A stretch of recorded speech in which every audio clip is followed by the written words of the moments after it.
हाँ तो बच्चों, ये जो हमारा लेक्चर नंबर 6 था, लेक्चर नंबर 6 का पार्ट सेकंड, ठीक है। अब इससे पहले वाले इस लेक्चर में आपने क्या पढ़ा था कि एकक कोष्ठिका के घनत्व का परिकलन किस प्रकार किया जाता है, ठीक है।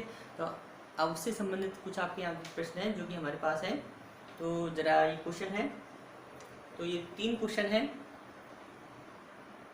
एक एक करके इन तीनों क्वेश्चन को आप सॉल्व करेंगे, ठीक है, और फिर देखेंगे किस तरह से आपसे सॉल्व करते हैं। पहला प्रश्न है कि Ag CCP चालक बनाता है। एक्स किरण विवर्तन द्वारा ज्ञात हुआ कि इसकी यूनिट सेल के कोरों की लंबाई 408.6 पिकोमीटर है, इसके घनत्व की गणना कीजिए। दूसरा है आपका NaCl के यूनिट सेल में प्रति यूनिट 4 परमाणु हैं और यूनिट सेल के कोरों की लंबाई कितनी है, 0.564 नैनोमीटर है। तो NaCl की एकक कोष्ठिका का घनत्व ज्ञात कीजिए। नेक्स्ट क्वेश्चन है आपका, एक तत्व का मोलर द्रव्यमान 2.7 × 10⁻⁻² किलोग्राम प्रति मोल है। यह 405 पिकोमीटर लंबाई की भुजा वाली घनीय एकक कोष्ठिका बनाता है। यदि कोष्ठिका का घनत्व 2.7 × 10⁻³ किलोग्राम पर मीटर क्यूब हो तो एकक कोष्ठिका की प्रकृति ज्ञात कीजिए। तो ये जो 3 क्वेश्चन है हमारे पास, एक एक करके हम तीनों को सॉल्व करते हैं, ठीक है। देखें कैसे करते हैं।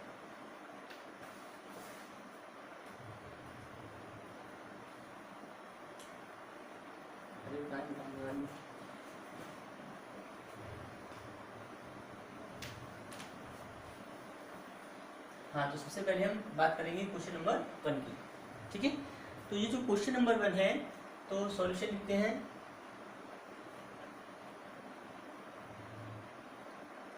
सॉल्यूशन में क्या कह रहा है कि Ag CCP चालक बनाता है, ठीक है। Ag क्या बना रहा है आपका, CCP चालक।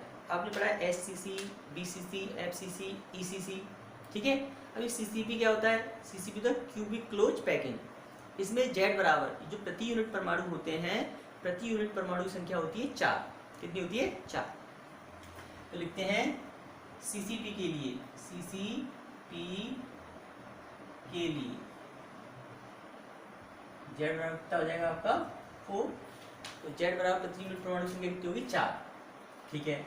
अब 4 की लंबाई दी है, 4 की लंबाई क्या होती है आपकी, ए बराबर कितना दिया है, 408.6 पिकोमीटर। अब क्या करना है, अब जो पिकोमीटर है, पिकोमीटर को क्या करेंगे आप सेंटीमीटर में क्या कर लेंगे, चेंज कर लेंगे। तो 1 पिकोमीटर बराबर कितना होता है, 10⁻⁻10 सेंटीमीटर। तो ये कितना हो जाएगा, 408.6 × 10⁻⁻10 सेंटीमीटर। तो पिकोमीटर को हमने क्या कर लिया, सेंटीमीटर में क्या कर लिया, चेंज कर लिया। तो पिकोमीटर को सेंटीमीटर चेंज कर लिया। अब बात आती है कि Ag, अब हमें क्या चाहिए, अब हमें चाहिए Ag का मोलर द्रव्यमान। तो Ag का मोलर द्रव्यमान, Ag का मोलर द्रव्यमान कितना होता है, m, आप सब जानते हैं 108 पर मोल,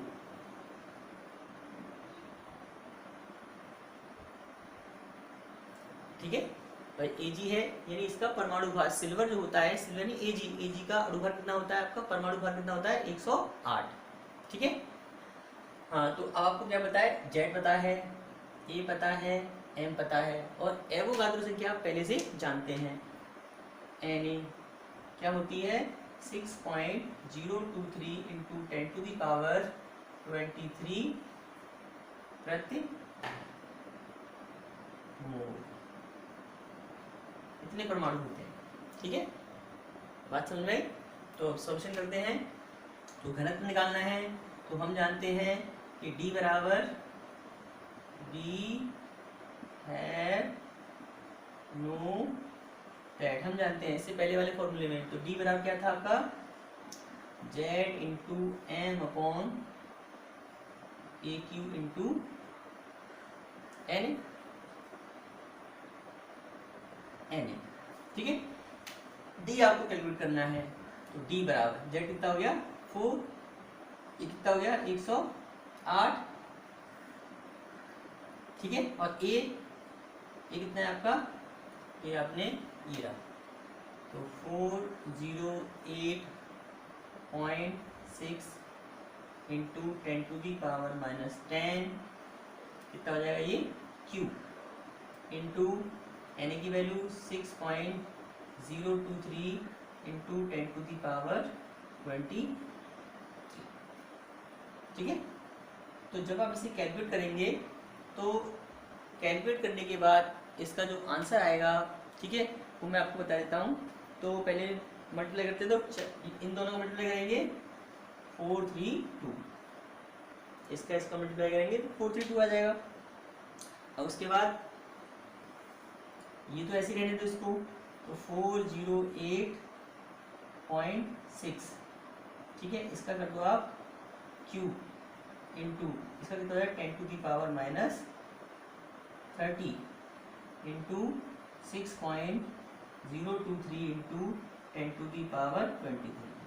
तो ये 30 पावर है, ये 20 है, इसमें से माइनस करेंगे, ठीक है। तो जब आप कैलकुलेट करेंगे पूरे को, जब कैलकुलेट करेंगे तो इसका जो आंसर आएगा वो आंसर आएगा इसका 10.5 सेंटीमीटर 10.5 ग्राम प्रति सेंटीमीटर क्यूब, ग्राम प्रति सेंटीमीटर क्यूब, ठीक है। कैलकुलेशन कर लेना, कैलकुलेट करेंगे जब आप इसे तो इसका आंसर आ जाएगा 10.5 ग्राम प्रति सेंटीमीटर क्यूब। तो जितने भी मात्रक हैं वो आपस में कट जाएंगे और केवल रह जाएगा ग्राम प्रति सेंटीमीटर क्यूब, ठीक है। हाँ, तो सेकंड सवाल हमारा क्या था, सेकंड को सॉल्व करते हैं आप, ठीक है।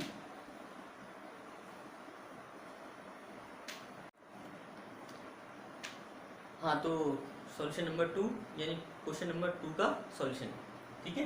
तो क्वेश्चन नंबर 2 में क्या करा था, सुनिए कि NaCl के यूनिट सेल में प्रति यूनिट 4 परमाणु हैं, ठीक है, यानी प्रति यूनिट कितने परमाणु हैं 4, तो मतलब Z बराबर कितना हो जाएगा 4। अब आगे क्या कह रहा है, वो आगे कह रहा है कि यूनिट सेल के कोरों की लंबाई 0.564 नैनोमीटर है। तो कोरों की लंबाई यानी एज लेंथ कितनी है, एज लेंथ कितनी दी है आपकी 0.564 नैनोमीटर, ठीक है। और आप जानते हैं कि 1 नैनोमीटर में कितने सेंटीमीटर होते हैं, कि 1 नैनोमीटर बराबर होता है 10 टू दी पावर -7 सेंटीमीटर। तो हमने क्या किया, जो नैनोमीटर है, नैनोमीटर हमने क्या कर दिया सेंटीमीटर में चेंज कर दिया, यानी इस वाले पॉइंट को हमने आगे बढ़ाया, ठीक है। और 10 टू दी पावर -7 कितना हुआ 10 टू दी पावर -8। अब NaCl का मोलर द्रव्यमान चाहिए आपको, तो NaCl का मोलर द्रव्यमान कितना होता है 58.5, यानी NaCl का अणुभार, ठीक है। और NaCl क्या आपका अणु है तो उसका क्या हो जाएगा अणुभार, तो 58.5 ग्राम पर मोल, ठीक है। अब हम जानते हैं, क्या जानते हैं कि D बराबर Z इंटू एम अपॉन ए क्यू इंटू Na। अब Z की वैल्यू आपको पता है 4, M की वैल्यू आपने निकाल रखी है 58.5, ठीक है। और A है, A की वैल्यू आपको पता है, A की वैल्यू कितनी है ये, तो 5.64 इंटू 10 टू दी पावर -8, इसका कितना हो जाएगा Q गुणा Na क्या होती है, एवोगाड्रो संख्या होती है 6.023 इंटू 10 टू दी पावर 23, ठीक है। तो जब आप इस पूरे को कैलकुलेट करेंगे तो कैलकुलेट करने के बाद इसका जो आंसर आएगा वो आएगा 2.16 ग्राम प्रति सेंटीमीटर क्यूब, ठीक है। अब जो तीसरा प्रश्न है आपका, तीसरे प्रश्न में क्या करना है आपको, तीसरे प्रश्न में आपको D की वैल्यू दी है, किसकी वैल्यू दी है, D की वैल्यू दी है, और आपको केवल Z की वैल्यू निकालनी है। और जब Z की वैल्यू निकल आएगी, ठीक है, तो मतलब प्रति यूनिट परमाणु संख्या निकल आएगी, तो फिर आप बता सकते हैं कि जो आपकी यूनिट सेल है वो कौन सी होगी, SCC होगी, BCC होगी, FCC होगी या फिर ECC होगी, ठीक है। तो उस क्वेश्चन को सॉल्व करो, सॉल्व करने के बाद उसका जवाब मुझे मैसेज करके, ठीक है, बताइए। Okay, bye.